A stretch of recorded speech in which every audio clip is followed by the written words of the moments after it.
Welcome to this RTS event, Sustainable TV Studio Production, Myth or Reality. My name is Alex Farber. I am Deputy Editor of Broadcast, and we are going to spend the next hour or so discussing the steps that the industry is taking to implement sustainable practices, whether they go far enough to meeting the broadcasters' net zero targets, and what more can be done to help us get there. To help us do so, we're joined by a great panel of experts who I will introduce in a moment. Just before I do, I wanted to say that there will be time for questions at the end, so please do submit any that you might have throughout via the Q&A function at the bottom of the screen, and we can come to them towards the end of the session. So let's move on and introduce our panel. We have below me, I don't know where they are on your screens, Sky Studios Chief Operating Officer, Caroline Cooper. There she is waving. Caroline's responsible for all business operations, including production management, business affairs, strategy, and operations. And she also played a key role in leading the launch of Sky Studios Elstree, which has been designed to be the world's most sustainable film and TV studio. On my bottom left, we have Phil Holdgate. Phil is Head of Production Sustainability at ITV Studios, and he leads the production company's sustainable production strategy, which is focused on reducing carbon emissions and waste to net zero by 2030 and creating a sustainable culture within production teams. On the top right, I've got Steve Smith. Steve is an exec producer and sustainable production consultant for Picture Zero Productions, which was established to bring together creative talent with climate experts to make shows with environmental messages for mainstream audiences. He's also a non-exec director at Elstree Film Studios, where he leads and chairs the net zero strategy. Thank you, Steve. And finally, we've got Michelle Whitehead. Michelle Whitehead is a project delivery manager at Albert, and she focuses on delivering the industry-wide schemes that support the productions and studios as they try to decarbonise. And she's currently focusing on underlying infrastructure projects, including the Screen New Deal Welsh Transformation Plan and the Sustainable Studio Standard, which is obviously quite prescient for our theme of our topic today. So I was going to start by coming to you first, Michelle. And obviously Albert has great visibility of the market and the current state of affairs. Are you able to give us a bit of a sense in terms of how TV production is currently faring around sustainability and where studio shows sit in that mix? Sure. So we have a lot of data from the Albert calculator. So we know that in 2019, for instance, the average hour of television, so across all genres, was 9.2 tonnes per hour. This dropped quite considerably, nearly half last year in 2020, during the pandemic. It went down to 4.4 tonnes, mainly because obviously we couldn't travel. There were a lot of archive-based shows produced, and there were a lot of repeats. Our figures for 2021 are going to be released in the next couple of months, and we expect to see the figures go back up to around sort of 9.2 to 10 tonnes per hour. When we look at film, those figures are obviously much larger. So a tentpole production, the figures go up to 2,840 tonnes per hour. Half of that is fuel, so just moving people around, moving people and stuff. And then around 30% of that is production utilities, so production office power and studio power, which is obviously where this conversation is going to focus, because if studios can help support productions when they're filming in their facilities, then obviously the production footprint will drop quite considerably. Caroline, I'll come to you. Obviously, Sky has invested lots and lots of money in building a state-of-the-art studio facility, and at its heart, it was sustainability was really baked into it from the start. Can you talk to us a little bit about how you went about that and what your studio offers that perhaps more older studios might not? Yeah, no, absolutely. I mean, it's a sort of it's a topic and subject very close to Sky overall's heart. So when we started designing Sky Studios Elstree, it was clearly very central to what we wanted to produce. And that sort of works all the way through, actually, from just how we designed the site and how the construction worked. So we tried to reduce the amount of embodied carbon that we used. I think our reception building will be BREEAM excellent. So wherever possible, we tried to use whatever the latest techniques were and the latest kind of materials to try and make sure that we built the site in a sustainable way. And then in terms of how we wanted to operate it, I mean, Michelle just talked about energy, and that is clearly, there's no getting away from it. Studios use a lot of power, but we made sure we've got about 3 miles worth of PVs on the roof. So for example, 40% of our on-site power is likely to be generated by those kind of panels. And then we're only using renewable energy for the rest of our supply. So things like that, LED lighting, rainwater harvesting, just using no diesel generator. So wherever possible, we've tried to kind of challenge ourselves to find the most sustainable solution, which then of course makes it much easier for the production companies to reduce their kind of emissions.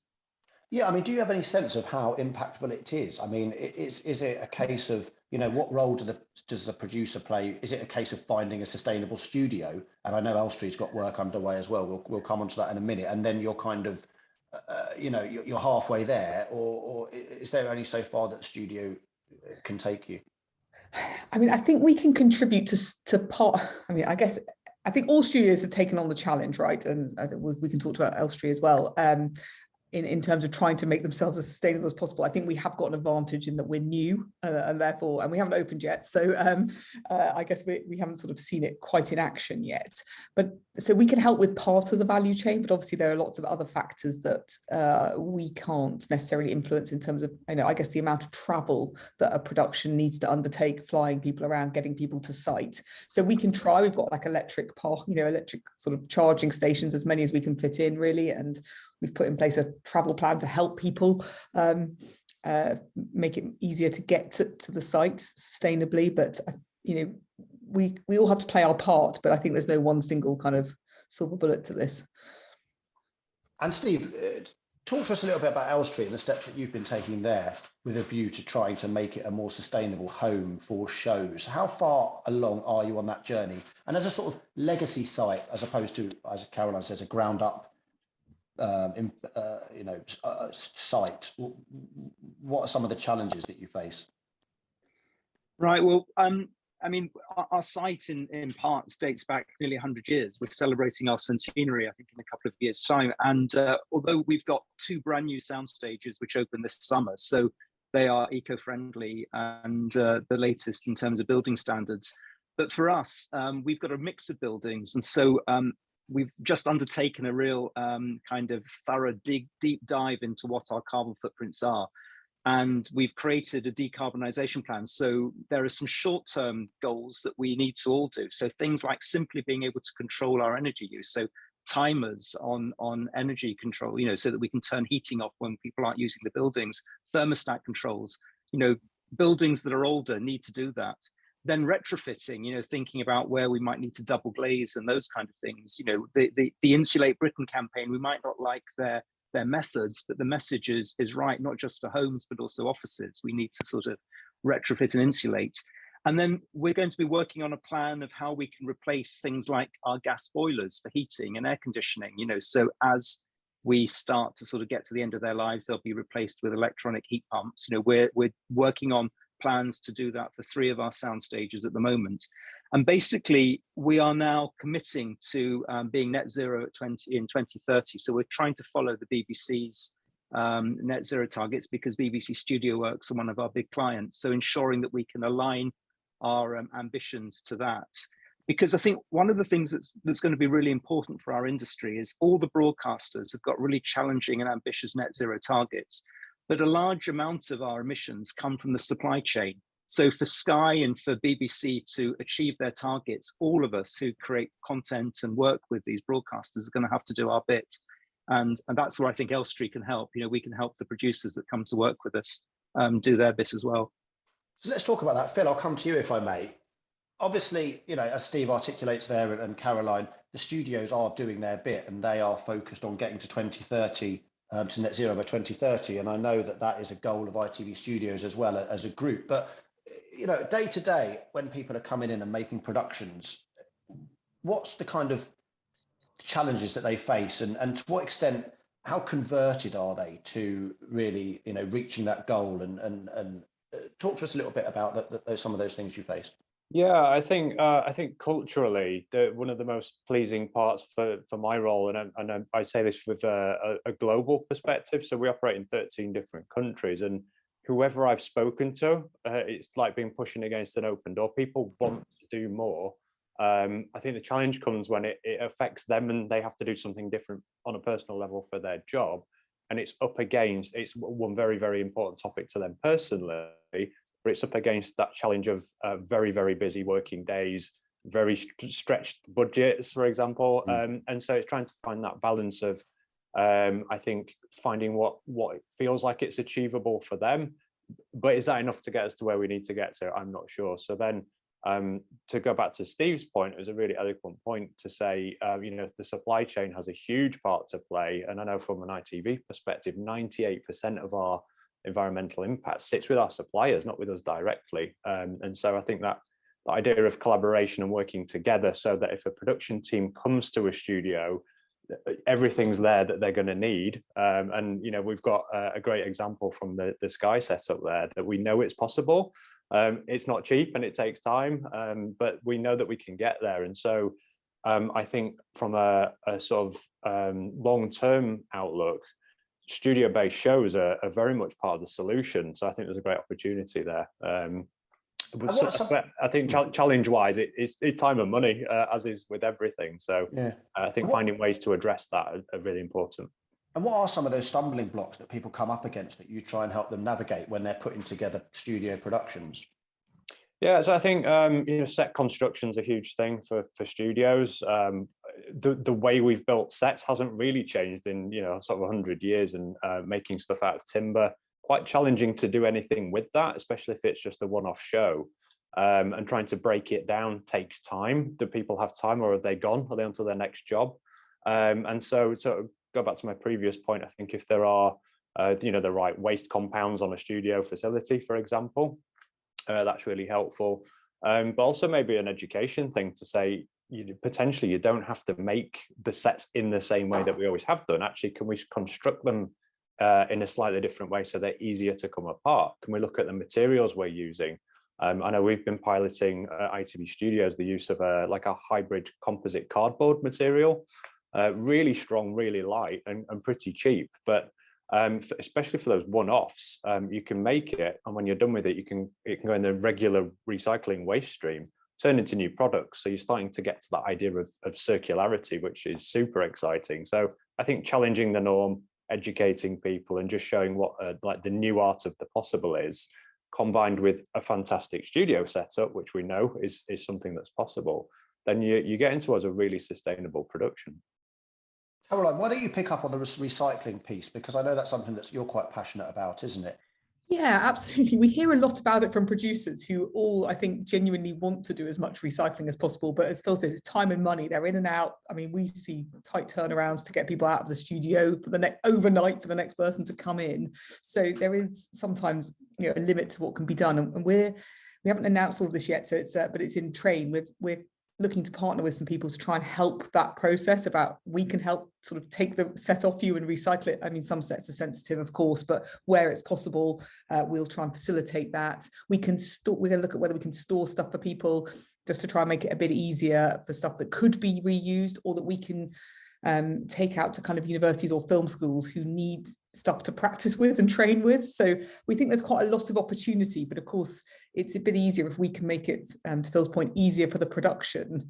I'm sure there'll be a lot of willingness, and something we're trying to think about is how we engage sort of almost upfront when the production is coming in, to start talking about almost what will happen at the end, and therefore how we can really help them on that recycling point. And of course we will have kind of best-in-class waste management solutions on site, but it's just that sort of bigger picture of hopefully using some of these assets either to help others or to reuse in the future. But this cardboard stuff sounds great. We'll have to look into that. Michelle, talk to us a bit about, I mean, I think you hinted at it earlier when someone was talking about bringing travel being a major part of an issue. I mean, travel's always going to be a part of a studio show, right, in terms of transporting equipment, transporting and studio audience. all the broadcasters have got these very ambitious targets. I mean, how feasible is it that they can be met? And are things, do you really, can we get to a position where productions are truly net zero, or will there always be some, you know, leeway? Well, it's a journey.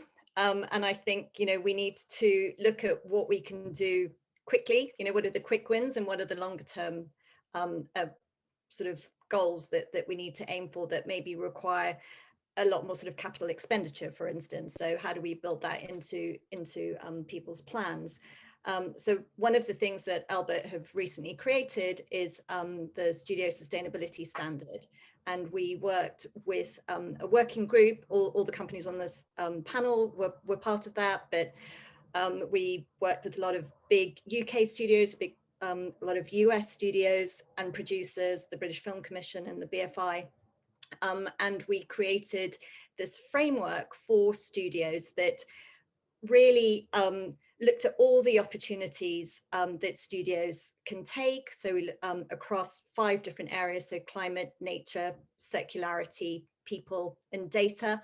And the aim of the standard really was to create best practice and give a framework and a guide to studios who maybe are not as far along on their journey as some of the people that we're talking to today. So that is in line with what the broadcasters are aiming for. So it's a really good tool to support studios. To what extent are the broadcasters, this is for any of you, putting their money where their mouth is? I mean, Phil's referenced the fact that a lot of this comes down to cost. You know, culturally, people are open to this, and I think there's you know, the climate crisis is commonly acknowledged now, and people want to do what they can, but they are working under tight deadlines, 2 very tight budgets, and a lot of what is being talked about is additional to that. So I don't know, would anyone like to talk to, I mean, Caroline or Phil, I'm conscious you obviously both representative broadcasters. To what extent are broadcasters really getting on board with this and helping suppliers help them towards their goals?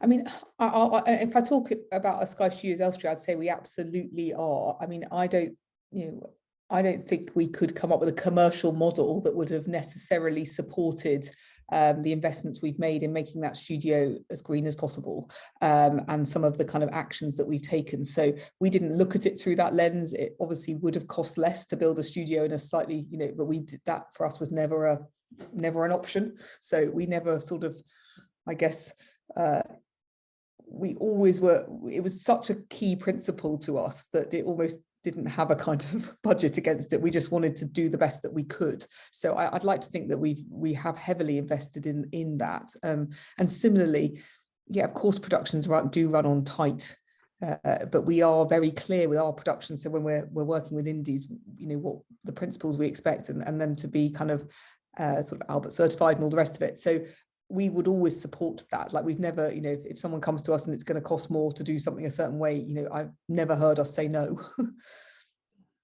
And I think that's really important. Now, of course, you know, it's, as an industry, it's tricky because you need to make kind of, people need to be able to sort of make a return on and do things within a sensible envelope. So it's, you know, I guess it's a moving feast, but we are, yeah, very committed and have tried not to make that I guess a problem or a hurdle that we can't overcome. And Phil, you're obviously at the sharp end of this, I guess, when talking to, you know, working with companies such as, you know, make shows like Dancing on Ice and The Voice, and, you know, all these big, you know, big studio projects. Are they getting, do they feel that they're getting the support that they need from the commissioning broadcasters to enable them to make the steps that need to be taken? Yeah, I think that conversation has come on massively, probably in the last couple of years. It's really accelerated, and I think that's the sweet spot, isn't it, where you've got the, I guess, the supply and the demand working together, both sides of the same coin, and you can really start to see accelerated progress to that extent. But I think how we finance the transition is a really interesting question. I get asked all the time, oh, you know, who's going to pay for us to be green?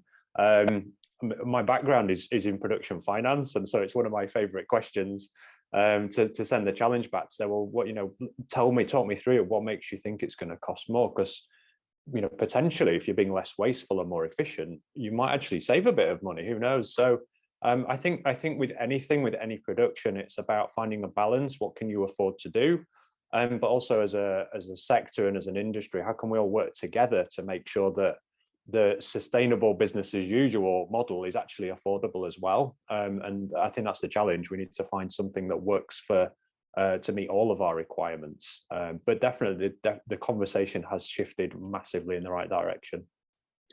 Can I just jump in off the back of that? I just want to sort of talk about the culture change that I think is essential for this. So one of the great things that's happened over the last few years is Albert training. So I know that I think about over 11,000 people within our industry have received Albert training. BBC are currently doing kind of editorial training for all kind of editorial staff to talk about these issues. And getting that shift in a culture change for our industry, I think, is something that is really underway at the moment, and it's going to be making a huge difference. And then the other thing in terms of costs, there's never been a better reason to try and reduce carbon, because carbon has a price attached to it.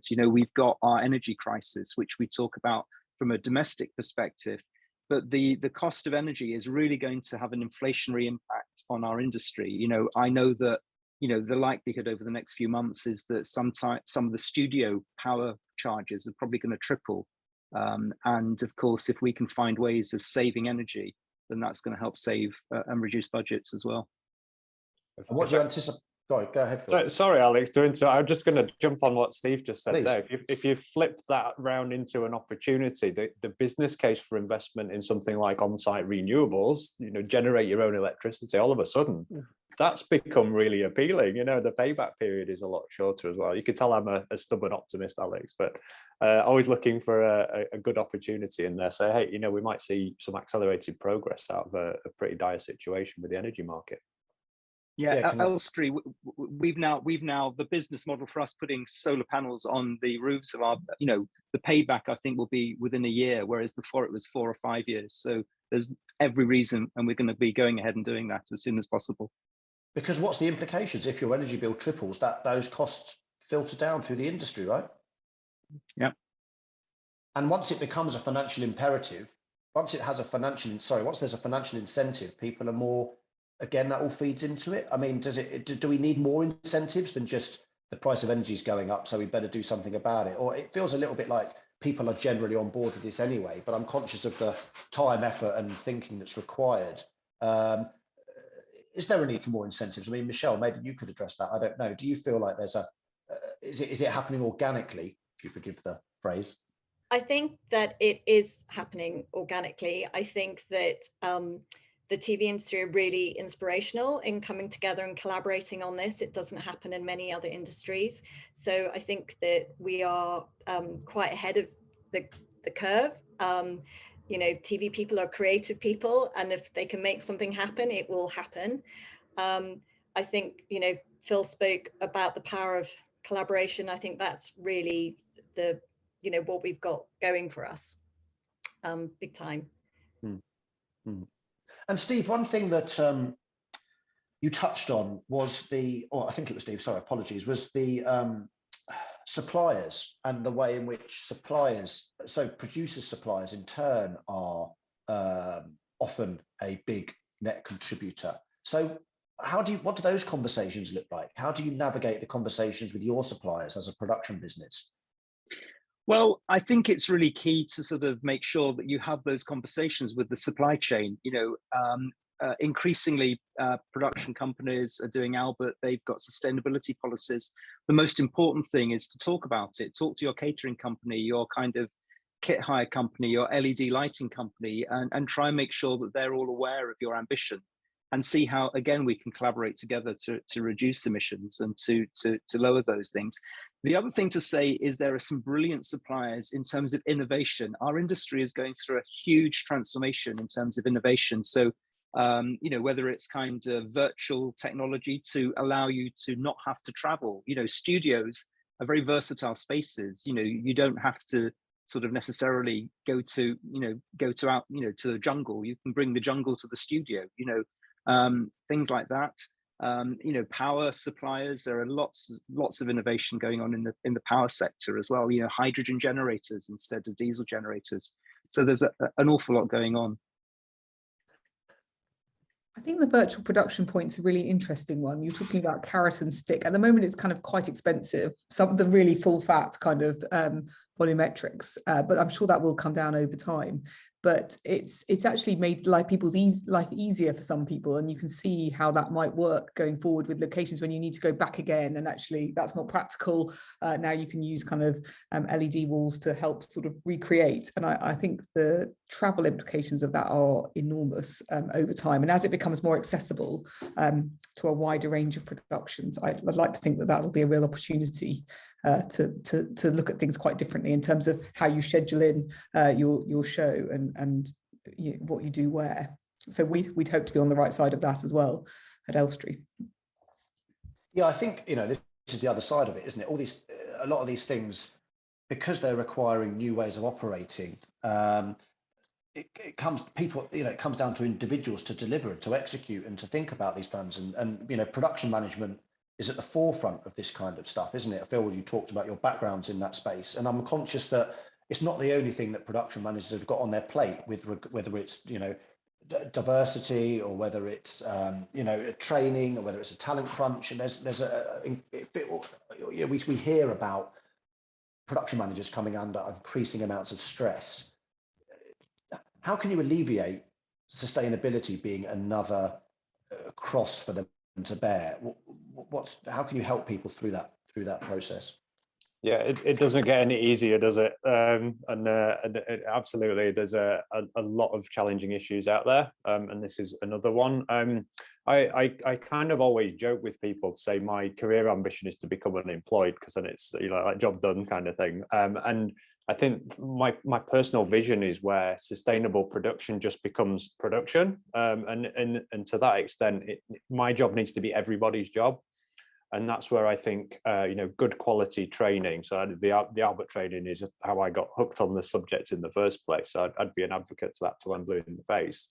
But that only gets you so far. You know, how do you foster an internal culture of sustainability? That's been a huge thing for us with studios over the last couple of years. And I think weirdly, the shift to a lot more virtual because of, you know, the COVID challenges has made that a little bit easier. It's a bit more accessible, and people had a little bit of time just to take a step back and go, well, hey, you know, what's really important to me? And we had a unique moment in time where we were able to push the pause button. And so I've noticed a real step change where people are really feeling empowered and invigorated to really drive climate action, like genuine climate action as well. So when you couple that with some of the technical innovation that Steve and Caroline just alluded to there, you know, that's really exciting. That gives me a huge amount of hope. And I think, you know, virtual, just to pick up on that point, is, you know, potentially revolutionary. Where we've just done a case study where we avoided going on an overseas location and filmed it virtually, and you're well in excess of 90% less emissions in comparison to how it would have been if we'd have sort of flown the crew out. So you know, that's exciting. Let's have more of that, and let's have a look at what the other opportunities are and make it more affordable as well. So are we talking about a compromise on quality? Because I can't believe that a virtual screen can be as good for a viewer as a on location. Steve, I think, or anyone, please. No, I don't think it's. I mean, it's different, but I mean, there's a huge kind of thing with virtual screens being better for actors, because, you know, sometimes you think of studios where you're green screen and you can't see the environment that you're in. At least with the virtual screen, actors can see the environment that they're in, which I think makes it easier for them. You know, it's different ways of working. I mean, you know, our industry has always innovated, hasn't it? I mean, I remember when I first started and went around Television Centre at the height of its kind of busyness in the sort of 80s, you know, you'd have kind of things like, you know, I, Claudius being made, you know, kind of, you'd have, you know, and it was a bit more theatrical, the way that the sets were designed then. But now we've got this technology that can make it seem so realistic. You know, we don't have to have those kind of old, kind of hammy theatrical painted backcloths anymore. And you don't have to, there's no materials or waste either. Yeah, I mean, conversely, it requires a huge amount of power to create these virtual worlds. But to go back to one of Caroline's really early points, we have solutions to generate our own electricity on site, to store that, harness the power of the sun, store it and reuse it when we're ready. Or just simply switching to a green tariff hugely reduces the impact on the environment. So, but aside from sustainability, I think virtual has the potential to unlock a huge amount of creative potential as well. So to your point, Alex, around, does it look a bit naff? Not what I've seen. I've seen Sky sizzle reel in particular. There's some amazing stuff happened there, and that was a bit of playtime that you had, Caroline, I think. Yeah, we've done quite a few tests. I mean, there's sort of full fat Mandalorian stuff, and then there's also just stuff to kind of just do more work up in pre-production so that you actually waste less time on set, which means you can reduce shoot days, and all of that kind of compounds up, doesn't it? So it doesn't always have to be the whole kind of shebang. We use it quite a lot now to kind of run through kind of stunt sequences in advance so that we can not make so many errors. So it slightly front loads, I guess, how you run your production, less in post, more in pre. But that can really have kind of time savings, and time is, as everyone says, time is money, and it does. So I think there is like lots of micro efficiencies that can really add up. So talk to us a little bit, Caroline, about Sky Studios I can't say it. It's easier to visit than it is to say. Sky Studios Elstree Part 2. Obviously, you're approaching launch now, and a lot of our infrastructure work's done. What's the next step? Does it sit back and hand it over to producers to make the best of it, or is it, like you've just articulated, then to a certain extent, helping people with, teaching them through some of the opportunities that it affords? And is there more evolution and technological development beyond?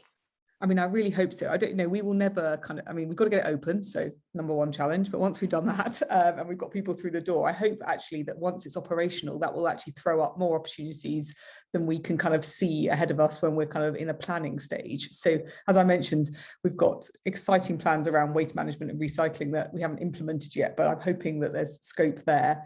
Technology, we've always wanted to be at the forefront. So we've got lots of exciting plans about what we might be able to do there, and those will continue, I hope, to evolve.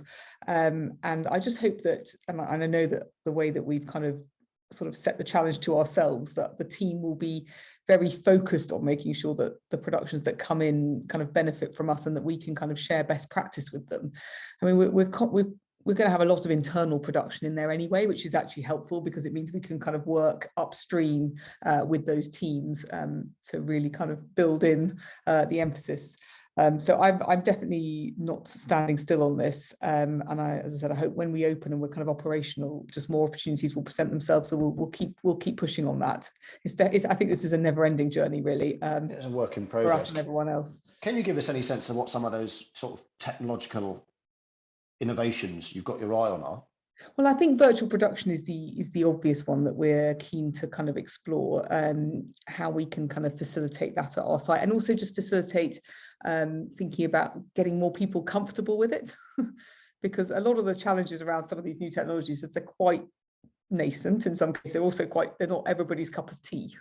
And as I said, I think things like virtual production are our full spectrum of opportunity there. Actually, it's not all about kind of one end at the very high end.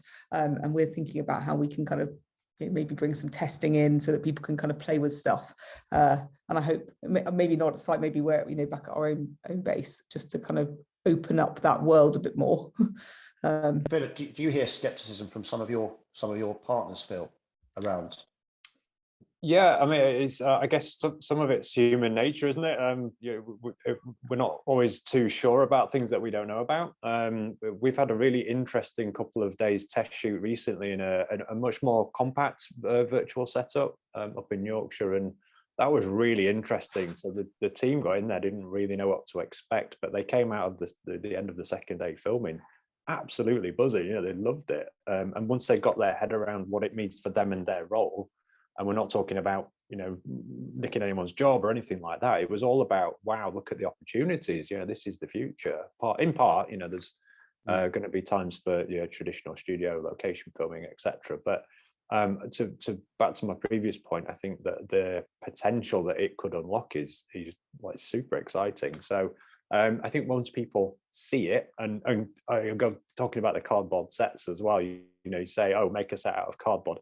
I don't think so, Phil. You know, you madman. I'm not doing that. That'll be really wobbly. And then they try it, they see it, they touch it, they feel it, and they go, oh, okay, right, I see what you mean now. So I think getting access to new innovation, high tech or low tech, is really great. So yeah, I'll be in touch with you, Caroline, about your facilities. And Steve, hopefully, I don't know what Steve's view on it, on this kind of innovation is. Are you a advocate? Absolutely. Absolutely advocate of it. And the other thing that I think is also good is, you know, we mentioned earlier that, you know, the old Hollywood system was probably quite eco-friendly. You know, Elstree and Boreham Wood is quickly becoming the Hollywood of the UK. And with Sky there, us, and also BBC Elstree, I think there's more room for all of the studios in the area to collaborate over these solutions. Think about the opportunities for creating new jobs and perhaps having kind of more local people living and working in those studios. And I know that, of course, Hertsmere Borough Council own Elstree Studios, so they are really engaged in trying to make sure that our industry in the borough is as eco-friendly as possible. So there's lots of opportunities to perhaps work with the council on solutions, perhaps including, you know, how we can make our travel in and around the area more eco-friendly as well. So in a way, there's huge advantages, I think, having the industry concentrated around some sort of areas. Yes, a hub. I can definitely see that, although obviously not everyone's based in the southeast. I mean, Michelle, what's your view on when you listen to the guys and some of the steps that are being taken and are underway? I mean, do you see the impact of these as getting people close to those targets in the time frame, broadcasters close to those targets that they are setting in the time frame they've set? Yeah, absolutely. I mean, it's very heartening to hear all of this. I think that increasingly the realization is that, you know, going back to the point about the pressure on production managers, it's very, very hard for individuals or individual productions to make changes. It needs to be on a systemic level. So, you know, looking at studio infrastructure, creating these kind of sustainability hubs almost. The Screen New Deal Welsh Transformation Plan is a pilot that we are doing with Wales, where we're mapping the Welsh production ecosystem to see where, you know, there are suppliers missing, or what you know, does the grid infrastructure need improving, or whatever it may be. So there is a when productions kind of come in and out, that they're not having to do all the work again from scratch, that there is a support network there for them. So yeah, I think we know what we need to do, and we just need to do it. And this is such a great start. There is a few questions coming in, actually, thank you, and please do keep them coming. And a couple have picked up on the point around the regionalisation and the accessibility of some of these facilities, and what can be done to alleviate that. And, you know, there's always going to be travel involved to any location. Is that something that you've considered and that you're trying to offset or deal with anyway? Caroline, you're nodding. Yeah, no, we are. I mean, we do recognise that we're not terribly close, even though there is a train station, to the train station. So we've got a sort of transport plan in place. We're going to be putting on kind of electric minibuses that can, a bit like, actually, if anyone who lives in West London will see the Sky buses that sort of drive around and pick people up from various tube stations to try and alleviate that. So we're trying to replicate something similar, and we'll see how popular it is. We're also putting in place the sort of our version of, I guess, the sort of Boris bikes, to allow people to sort of pick those up and cycle. Obviously it needs people to be willing as well to try these different methods. We'll try and make it as easy as possible. We do need people to try and feel differently about driving to work, but half the battle is making it possible for people to do that easily, and that's what we're trying to do. And also, I guess that will benefit the area. I guess by their very nature, studios often require a lot of space, and so they're often slightly, you know, outside of the. Is that something you how do you tackle it? I mean, what's your view on Steve and on transport and travel?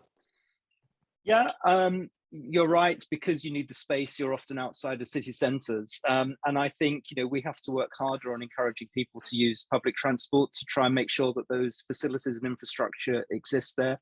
But also, you know, trying to move to things like EV charging points at studios. You know, that's something else that's on Elstree's list to make sure that we can allow people to travel with electric vehicles if that's something.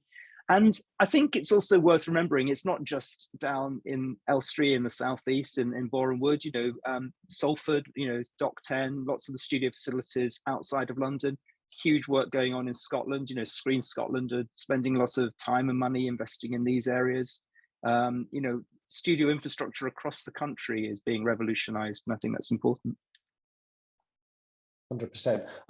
There's another question from someone that's sort of going one step up the chain, which is around the finance that's used to drive these productions, to fund the shows in the first place, and whether there's any conversations happening around ethical investments for studios, so the money coming from sustainable places in terms of its funding. Is that something that you guys have addressed at all?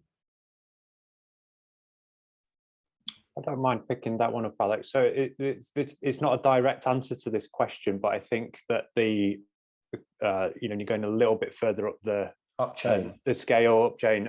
There's definite movement there. I know ITV Studios now has its revolving loan facility. The rates that we pay, interest rates we pay, are linked to our climate targets and our action that we take. So. And that's £500 million worth of finance that's instantly available. So you're definitely starting to see movement. We're getting a bit heavy here, aren't we? But to bring that down at a more personal level, our senior management team now have 10% of their bonuses linked. So yeah, all of a sudden they're very interested in what I'm doing. Yeah, but we're starting to see a shift in that direction to help finance and to come back to a few of the recurring themes to facilitate the transition to sustainability, which is. It's great. And similarly, Caroline, I mean, obviously Sky is owned by Comcast and a huge US, global company. Is there any, beyond the Elstree facility, is there other levers being pulled at the organisation? In terms of sustainability? Yeah, I think actually across the whole company, and I can't speak to everything that NBCU are doing in the US, but I do know that it's top of their list because we talk a lot to their team about what they're trying to do with their sites. And it's clearly a big thing for Sky overall. So Sky's committed to be net zero by 2030. So there's work going on across the whole business, be that with our supply chain for things like our boxes. So yeah, we are just one part, I guess, of the puzzle, but it's very culturally embedded at Sky. And it was I think these things do start at the top. It was our previous chief executive and now our new one are very passionate about it. And therefore that really kind of helps drive the change in behaviours, because it's something that they kind of are really personally invested in as being important. And do you have a sense, Caroline, first you, and then I'll come to Steve, do you have a sense of what the impact of these, let's call it next generation or studios, is going to be in terms of the overall reduction in emissions as a business? What's the impact going to be? I'd love to give you some data on that, but it's not something that I have personally seen any figures on, other than that because it's still relatively new. So I think it's more anecdotal at the moment, certainly, but I can't believe it won't be very significant. I mean, if transport is your biggest single driver and travel, anything you can do to reduce that will have a massive effect. But in terms of when you set up the plan for building Sky Studios Elstree, there must have been an impact assessment done in terms of, we think we can get from X to Y if this place is up and running, and as we hope, within a period of time. Yeah, I don't have that data to hand, but I can definitely share it after this call. Yeah.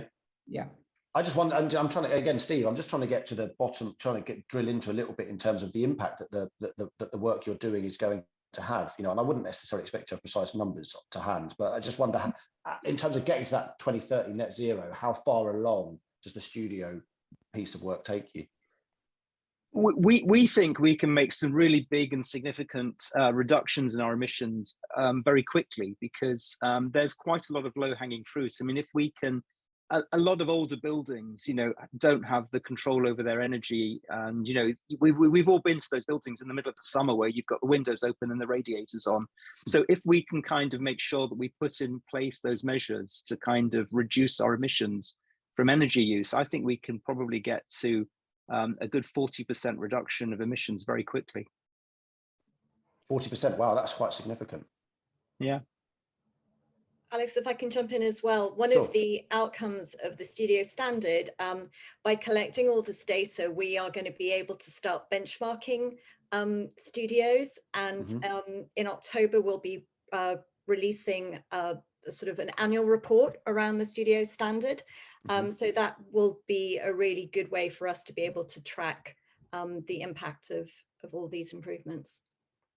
So can you tell us anything else about the sustainable studio standards? I mean, is this going to be like a league table of goodies and baddies? It's not, no, it's not a league table. It's definitely a carrot and not a stick. So it's a voluntary standard that, as I said before, has been created and developed for and by industry. And the idea is that studios submit, we're calling it a scorecard of sort of KPIs, yes, no answers, plus their data. And in return, they get a bespoke report that shows them how they're behaving, and then benchmarks them anonymously against other studios who are taking part. So they'll be able to see how they're performing across those 5 areas. And if they reach a sort of a mandatory level, they get a kite mark that says that they are a sustainable studio, and they'll also get a score that will say that they are good, excellent, outstanding, or whatever it may be. So it's a way of getting external recognition, I suppose, for all the you know, the improvements that you're making, and also signaling to productions that you have the operational support there that they need as well. So we're really hoping that it's going to be a sort of a great way to drive best practice within studios. Right. That sounds encouraging. I mean, Phil, you would presumably be, you know, urging your partners, your production companies, to work with studios that are, you know, on the list. Yeah, I'm a huge, I'm a big advocate of really good quality accreditation schemes. So, you know, Albert certification being a great example. Studio scorecards are going to be another great one, I think. Science-based targets, carbon disclosure project, etc. There's some really good ones, some terrible ones out there. I won't go into those right now. But you know, how can we then influence the industry? Well, you know, what can we do with contracts? What can we do with procurement to say, actually, you know, if we're going to use your studios, this is the expectation. Year on year, we would like to see some improvement. So again, it comes back to that industry collaboration piece, where if we can all work together and raise the bar, you know, then that gives a real fighting chance of us all hitting those net zero goals, which is where we need to be. You know, we need to do it. It's not a case of wanting to do it. Procurement's actually one of the top points that's come up in the questions, in terms of how active procurement departments are in terms of seeking sustainable alternatives. Is that something that you've got any visibility of? Yeah, and I've got them on speed dial. Yeah. Our procurement team is brilliant, and I know there's been quite a lot of conversations across most of the major studios and producers to talk about all of this quite holistically, and how can we all work together? What does best practice look like as well? Like, really important, so that you know, we all share many of the same suppliers, especially somewhere like a studio facility that they're not 10 a penny. There's a finite amount in the country, so if we're all working together with the same level of expectations, asking the same questions, then, you know, that's when we're going to start to see sort of meaningful change, I think. And you come back to really basic supply and demand as well. If this is what the supplier is expecting, then over time you would expect that the suppliers will meet that demand. We have on the Albert website, sorry, we have a section called Take Your Supplier to Zero, which gives a lot of help and advice on this. It gives sample procurement policies and contractual frameworks that people can use to tailor to their needs. And there's also a sustainable suppliers list as well that suppliers can apply to go onto, and they have to meet certain standards before they can be accepted onto the Albert supplier list. So there's quite a lot of tools there already out there for people to use. I mean, having this conversation, it feels as if there is great ambition from the industry to affect change, that the tools and the facilities exist, and that the targets are in place. So it feels as if everything's moving in the right direction, and we're sort of 90% there to solving this issue. Is that a misrepresentation? I'm conscious that this is a very big, you know, long-term issue, and it's going to take some time to get there. And obviously everyone on this panel quite rightly is advocates of the direction of travel. Are things on the ground more challenging? Is there still barriers, and what are they? And what advice might you have to people that are really wrestling with how best to make meaningful change? Would anyone like to talk to that? Shall I? I mean, I think one of the obstacles is still some of the cultural changes that we need to have. I mean, you know, I know just from experience at Elstree Studios that waste management is difficult. People get confused and they end up kind of throwing stuff. So we've got to do a lot more work, I think, in those areas to try and train and kind of get all our stakeholders, all the people that work with us to sort of do this. And that's something that we're planning on doing to help hold the hands of people that come and use our studio in the future. But there's also, you know, a huge amount that's already happening. I mean, one of the great things is there's also an Albert education partnership. So the next generation, you know, film schools and colleges are already teaching this. And so the younger generation coming into our industry, it's second nature for them. So I think some of the work that we need to do is kind of getting, you know, people that are perhaps more stuck in their ways of working to sort of think differently about working in new ways. And I just think that's really exciting. I think innovation and doing things in different ways is always really exciting for us as an industry. And Michelle, education, I mean, the Albert, you've got your training scheme. That's, you know, proving a success. I mean, is that something that you feel is underused or? No, well, we have 5, 6, 7 sessions going on a week across sustainable production, editorial opportunities. We've got senior leadership training. We've got Screen New Deal Wales training. So there is a lot going on. It's all free. Anybody who works in production can sign up on the website. I think that is the best first step to engage your crew, all the people that work for you, just really get everybody understanding the climate imperative and the opportunities really to change behavior. I think people are really inspired once they've gone to a training session. Phil, do you make it, is it something that's part and parcel of ITV Studios onboarding, or is it Albert training part of the you know, structure of the way in which you operate? Yeah, absolutely. We've done, there's definitely some onboarding stuff that we're doing. I think we could do more, if I'm honest. And there's also some great conversations that are happening at more sort of industry level. So, and we've got a huge amount of you know, freelance community that move from business to business within the various groups and indies and all the rest of it. So it can't just fall on you know, the big producers to do that onboard training. It's part of the solution, absolutely, but I think we need a more of a holistic approach.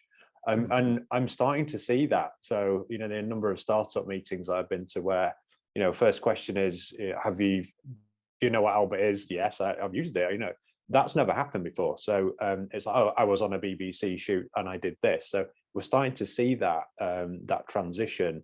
I think the group that I would sort of attribute that to is too small. So we're talking, you know, your production coordinators, secretaries, production managers.